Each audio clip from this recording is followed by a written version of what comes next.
it looks like not just Joe Biden, but even progressives like Pramila Jayapal, Representative Jayapal, or Senator Elizabeth Warren, fundraisers inside and outside of Congress are dead set on voting harder. This is the message that will come out of the Supreme Court justice rulings on Roe v. Wade, on Dobbs, that it isn't about taking action, but it is about putting it back to the people to vote even harder. So let's take a look at this clip from Elizabeth Warren. But it's also focused like a laser on the election in November. And we get 2 more senators on the Democratic side, 2 senators who are willing to protect access to abortion and get rid of the filibuster so that we can pass it. And yes, John Fetterman, I'm looking at you in Pennsylvania. Mandela Barnes, I'm looking at you in Wisconsin. We bring them in, then we've got the votes, and we can protect every woman, no matter where she lives.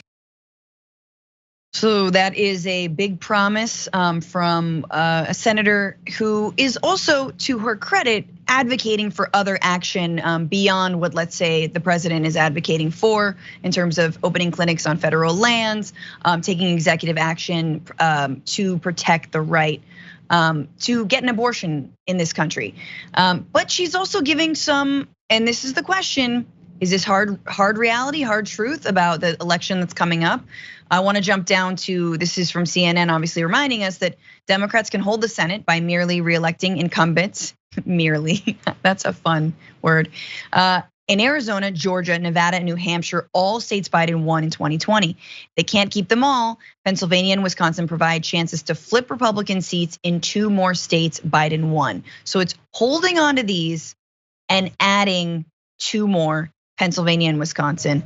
In the House, Republicans need a net gain of only 4 seats, a fraction of the average historical gain for the party not holding the White House to recapture the majority. It is a tenuous majority, and we've known this. We opened the show talking about the filibuster. We know that Joe Manchin and Kyrsten Sinema are not budging on that issue and are not budging on so many issues and have been basically just kind of linebackers against progress. But here you have, someone like Elizabeth Warren giving us some hard truths. You've got Pramila Jayapal and others. I want to play this one clip for you. This is the Democratic Super PAC Priorities USA, also laying out the importance of voting in November. The only way to change that at the federal level is to elect 2 more Democratic senators in Wisconsin and in Pennsylvania to protect our seats in Colorado and Georgia and Arizona, and to do everything we can to hold the House. So there you have it. This appears to be the strategy.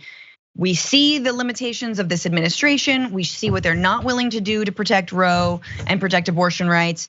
Ergo, we're focusing in on November. It felt crass on Friday. Still feels pretty damn crass, but Erin, I did want to get your thoughts. Yeah, I mean, they're not wrong that we need 2 more senators. That's so not wrong, but it's also so demoralizing to not act because we are anticipating getting 2 more senators would be complete folly.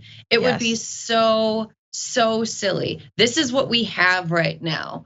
So, and we might not have it in November. Like, do you remember in 2020 when we were positive that we were going to take the Senate? There were some people talking about taking the Senate, 55 seats. We were going to unseat Susan Collins. We were going to do all of this stuff, and none of it happened. All of the down ballot races at the federal level, Republicans overperformed in 2020. So Democrats didn't perform the way that they wanted to, even though Biden won. I don't know why we would trust even polling that came out this week in the wake of Dobbs that showed Democrats experiencing like a net bump in polling in because of the decision. We can't trust polls. We can't trust that we're going to win more seats in the House and the Senate in November. We cannot trust the upcoming election. Let's do what we can now. Let's do more than what we can now. Let's ask for forgiveness and not permission now. And then do what we can with the next Congress that we have. I don't like this kicking the can down the road thing. I find it to be very craven. I find it to be, and I don't think that this is the case when it comes to Representative Jayapal or Elizabeth Warren. But I have seen like fundraising appeals off of the Dobbs decision, and that is gross to me. I don't want to focus on raising money for an election that's coming up. I don't want to focus on doing work for the election that's coming up. I want to get done what can get done now and then make decisions based on what happens in November.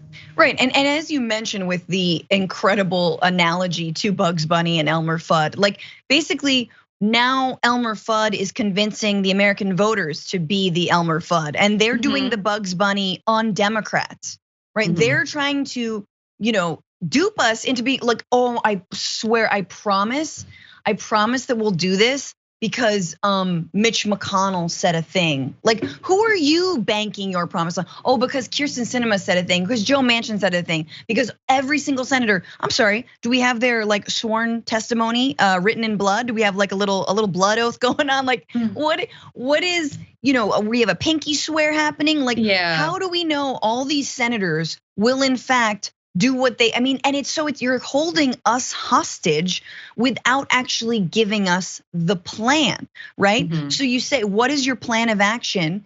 And if it isn't this, if it isn't A, then it's B, and if it isn't B, then it's C, and if it isn't, and by the way, I think it should be plan C, and I think that should be free for everybody. But I do, they're still squeezing us, man.